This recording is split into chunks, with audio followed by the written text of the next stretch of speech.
Hello' everyone, Bhogali বিহুৰ পিঠা বনালেনে? আহকচোন আজি একেলগে পিঠা বনাওঁ। এইবিধ পিঠা বনাবলৈ আমাক বৰা চাউল লাগিব আৰু বৰা চাউলখিনি প্ৰায় 12 ঘণ্টা পানীত তিয়াই ৰাখিব লাগিব। যিমান পৰিমাণৰ চাউল তিয়াই ৰাখিব সিমানমান পৰিমাণৰ নাৰিকলো লাগিব। মই 5 কেজি চাউল তিয়াইছিলোঁ, সেয়েহে 5টা নাৰিকল লৈছোঁ। সেই নাৰিকলখিনি ধুনীয়াকৈ বাকলি গুচাই এতিয়া মিক্সিত গ্ৰাইণ্ড কৰি লওঁ। এইখিনি নাৰিকল আকৌ ধুনীয়াকৈ ভাজি ল'ব লাগিব, নহ'লে পিঠাখিনি বেছি দিন ৰাখিব নোৱাৰি, বেয়া হৈ যাব। প্ৰায় 12 ঘণ্টা সময় চাউলখিনি তিয়াই ৰখাৰ পাছত সেইখিনি ধুনীয়াকৈ ধুই তাৰ পানীখিনি গুচাই ল'ব লাগিব। তাৰ পাছত এইখিনি ঢেঁকীত খুন্দিব পাৰিলে ভাল হয়, কিন্তু আজিকালি প্ৰায়ভাগ মানুহৰ ঘৰত ঢেঁকী নায়েই, আমাৰো নাই। সেয়েহে আমি মামাহঁতৰ ঘৰলৈ চাউলখিনি লৈ গ'লোঁ। তাত ধুনীয়াকৈ ডাঙৰ আইতা আৰু বায়ে ঢেঁকীত খুন্দিলে চাউলখিনি, মোক পিছে খুন্দিবলৈ নিদিলে। এইজনী চাওকচোন কি মৰম লগা গৰু। ঢেঁকীত চাউল খুন্দিব বেছিভাগ মানুহেতো জানেই, তথাপি মই অকণমান দেখাই দিছোঁ। প্ৰথমে চাউলখিনি ভালদৰে খুন্দি ল'ব।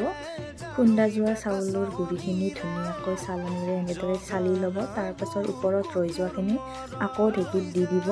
তাৰপাছত ছেম প্ৰচেছ এনেদৰে কৰি কৰি যিখিনি চাউল চালনীৰে চালা হৈছে সেইখিনিত অকণমান এনেদৰে হাতেৰে টাইট কৰি দি থৈ দিয়ে, যাতে আঠাটো থাকি যায়। তাৰপাছত আমি ঘৰলৈ উভতি আহিলোঁ। ঘৰত এইফালে মায়ে ধুনীয়াকৈ মিঠাই গলাই থৈ দিছে। সেইখিনি মিঠাইত এতিয়া ভাজি থোৱা নাৰিকলখিনি মিক্স কৰি দিম।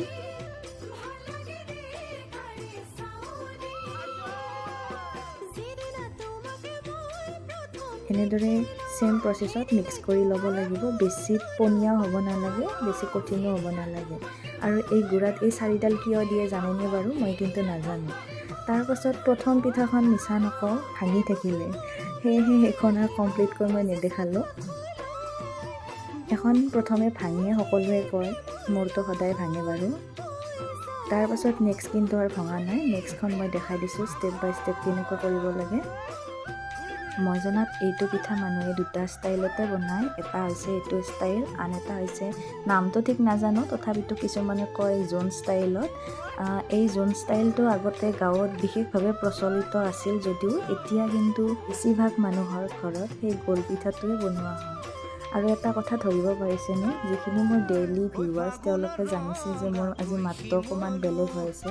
গাটো বৰ বিশেষ ভাল নহয়, সেয়েহে মাতটো অকণমান ভাঙি আছে। একো নাই, মোৰ ফালৰ পৰা আপোনালোক সকলোকে বিহুৰ শুভেচ্ছা জনালোঁ। আৰু আপোনালোকে পিঠা বনাইছেনে নাই জনাব। আৰু এইখিনি আমাৰ বনোৱা হৈ গ'ল। ভিডিঅ'টো চোৱাৰ বাবে ধন্যবাদ।